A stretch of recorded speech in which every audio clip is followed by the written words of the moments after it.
Marbury versus Madison, 1803. Let's start with the case that built the Supreme Court's power itself. Marbury versus Madison. Here's the setup. In 1801, President John Adams was leaving office. In his final hours, he rushed to appoint dozens of allies as judges. They were called the midnight appointments. But when Thomas Jefferson took power, his Secretary of State, James Madison, refused to deliver some of those commissions.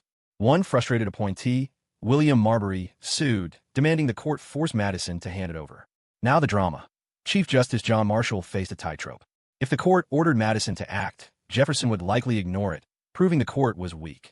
If the court did nothing, it would look powerless anyway. The outcome? Marshall pulled a masterstroke. The court ruled that Marbury had a right to his job, but the court couldn't enforce it because the law he used to sue, part of the Judiciary Act of 1789, was itself unconstitutional. For the first time ever, the court said, "We decide what the Constitution means, and we can strike down any law that violates it." The impact was enormous. From that moment forward, the judiciary became a full equal to Congress and the presidency. Without Marbury, the Supreme Court would be little more than a clerk's office. With it, the court claimed the power of judicial review, the same authority later used in cases from Brown versus Board to Roe versus Wade and beyond. 2 centuries later, every major political fight that reaches the court, civil rights, abortion, election disputes, still traces back to this single case in 1803. Dred Scott versus Sandford, 1857. Now we move to one of the darkest chapters in Supreme Court history, Dred Scott versus Sandford. Here's the story. Dred Scott was an enslaved man who had lived for years with his master in free territories, places where slavery was outlawed. Believing this made him free, Scott went to court, fighting not just for his liberty, but also to prove that black people could claim rights under the law. The decision was devastating. Chief Justice Roger Taney declared that African Americans, free or enslaved, could never be U.S. citizens and had no rights which the white man was bound to respect. Even more, the court struck down Congress's ability to ban slavery in new territories, wiping out the Missouri Compromise, a deal meant to limit the expansion of slavery. The reaction? Outrage in the North, celebration in much of the South. The ruling supercharged sectional tensions, radicalized abolitionists, and pushed the nation down a path that led directly to the Civil War just 4 years later. Long-term, the decision left a scar. It showed how the court, instead of protecting liberty, could entrench oppression. Only after the Union's victory and the passage of the 13th and 14th Amendments was Dred Scott effectively erased, ending slavery and granting citizenship to all born in the U.S. Today, it's remembered as perhaps the worst Supreme Court ruling ever, a warning of how law can be twisted to strip humanity instead of defend it. Plessy versus Ferguson, 1896. Next up is a ruling that locked segregation into American life for more than half a century. Plessy versus Ferguson. Here's the setup. In Louisiana, a law required separate train cars for black and white passengers. Civil rights groups decided to challenge it. They arranged for Homer Plessy, who is 7/8 white and 1/8 black, to sit in a whites-only car and deliberately get arrested. Their plan? Prove in court that segregation violated the 14th Amendment's promise of equal protection. But the Supreme Court shut the door. In an 1896 decision, the justices ruled that racial segregation was constitutional so long as facilities were separate but equal. In reality, equality never existed. Black schools, housing, and public services were consistently underfunded and inferior. The impact? This ruling gave full legal approval to Jim Crow laws across the South. Segregation became the daily reality of American life. Schools, buses, restaurants, even water fountains split by race. Justice John Marshall Harlan issued a famous lone dissent, warning that the Constitution should be colorblind. But his voice was drowned out for nearly 6 decades. Plessy wasn't overturned until 1954's Brown versus Board of Education, which declared segregation inherently unequal. By then, the damage was done. Generations of Americans grew up under a system backed by the nation's highest court. Today, Plessy stands as one of the most chilling examples of how the court failed to protect rights, instead granting racism the seal of legality. Brown versus Board of Education, 1954. If Plessy versus Ferguson built the walls of segregation, Brown versus Board of Education began tearing them down. Here's the setup. By the early 1950s, public schools across America were still divided. White schools with better funding and resources, black schools left far behind. Parents in Topeka, Kansas, joined with the NAACP to challenge the injustice. One of them was Oliver Brown, a father whose daughter had to travel far just to attend a segregated black school, even though a white school was blocks away. The legal fight climbed all the way to the Supreme Court. And in 1954, the justices delivered a unanimous thunderclap. Separate but equal is inherently unequal. Chief Justice Earl Warren declared segregation in public education a violation of the 14th Amendment's Equal Protection Clause. The ruling directly overturned Plessy versus Ferguson and struck at the heart of Jim Crow. It didn't instantly desegregate every school. Resistance was fierce, especially in the South. But the decision lit the spark of the modern civil rights movement. From Montgomery bus boycotts to the March on Washington, activists now had the court's logic on their side. The long-term impact? Brown versus Board redefined the role of the Supreme Court.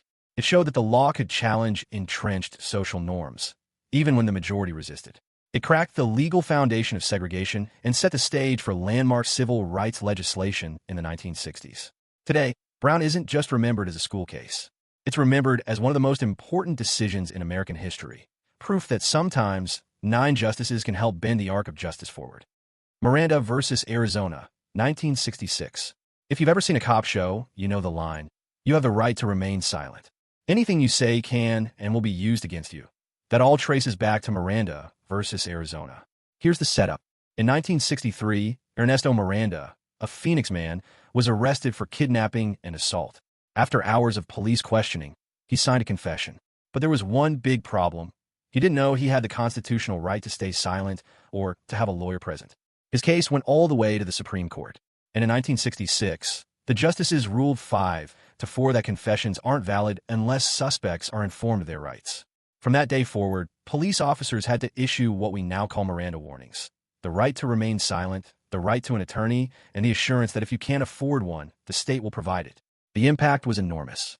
Overnight, the way police conducted interrogations changed. For the first time, ordinary Americans clearly heard their protections spelled out at the moment of arrest. It also sparked fierce debate. Critics said it handcuffed law enforcement, while defenders argued it was essential to prevent coerced confessions. Long-term, Miranda became part of everyday culture. It's quoted in films, TV dramas, even parodies, so common that most people recite it without realizing it's less than 60 years old. More than just a script for arrest scenes, the ruling reshaped the balance of power between the individual and the state, reminding us that rights only matter if people know they have them. RS 6. Roe v. Wade, 1973. Few Supreme Court decisions have divided America like Roe v. Wade. Here's the story. In 1970, Jane Roe, a pseudonym for Norma McCorvey, a Texas woman, challenged state laws that made abortion a crime except to save a mother's life. At the time, most states had strict restrictions, forcing many women into dangerous illegal procedures. By 1973, the case reached the Supreme Court. In a 7-2 decision, the justices ruled that the Constitution protects a woman's right to choose abortion under the 14th Amendment's right to privacy.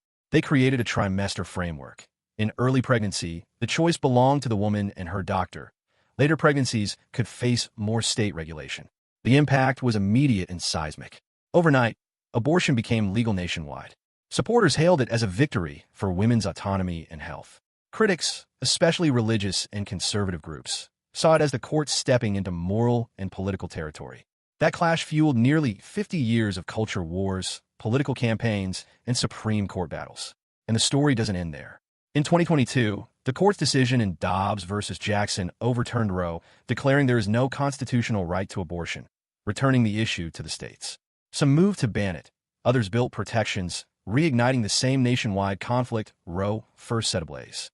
Today, Roe is remembered not just as a court case, but as one of the most polarizing rulings in American history, shaping politics, religion, elections, and the lives of millions for half a century and beyond. Bush versus Gore, 2000. In the year 2000, America saw one of the closest elections in history, and the Supreme Court decided the winner. Here's what happened. The presidential race between George W. Bush and Al Gore came down to a razor-thin margin in Florida. On election night, Bush led by just a few hundred votes out of nearly 6 million cast. State law triggered a recount. But the process was chaotic, hanging chads on punch card ballots, disputed totals, and counties moving at different speeds. The legal fight rocketed up to the Supreme Court. In a deeply divided 5-4 decision, the justices halted Florida's recount, ruling that the differing standards in counting ballots violated the Equal Protection Clause. With no time left to design a uniform method, Bush's narrow lead stood, and he was declared the winner. The fallout was extraordinary. For the first time, The court had stepped directly into an active presidential election, effectively awarding the presidency to Bush. Many Americans accepted the result. Others accused the court of partisanship, saying 5 conservative justices chose the next leader of the free world. The consequences went far beyond Florida. George W. Bush's presidency shaped the early 2000s, from the response to September 11th, to the wars in Afghanistan and Iraq, to defining debates on national security and foreign policy. And it all happened because of one ruling in December 2000. Today, Bush versus Gore remains one of the most controversial court decisions ever. A reminder of how 9 justices can tip the balance of history with a single vote. Citizens United v. FEC, 2010. Our final stop is a ruling that reshaped American politics as we know it. Citizens United versus Federal Election Commission. Here's the setup.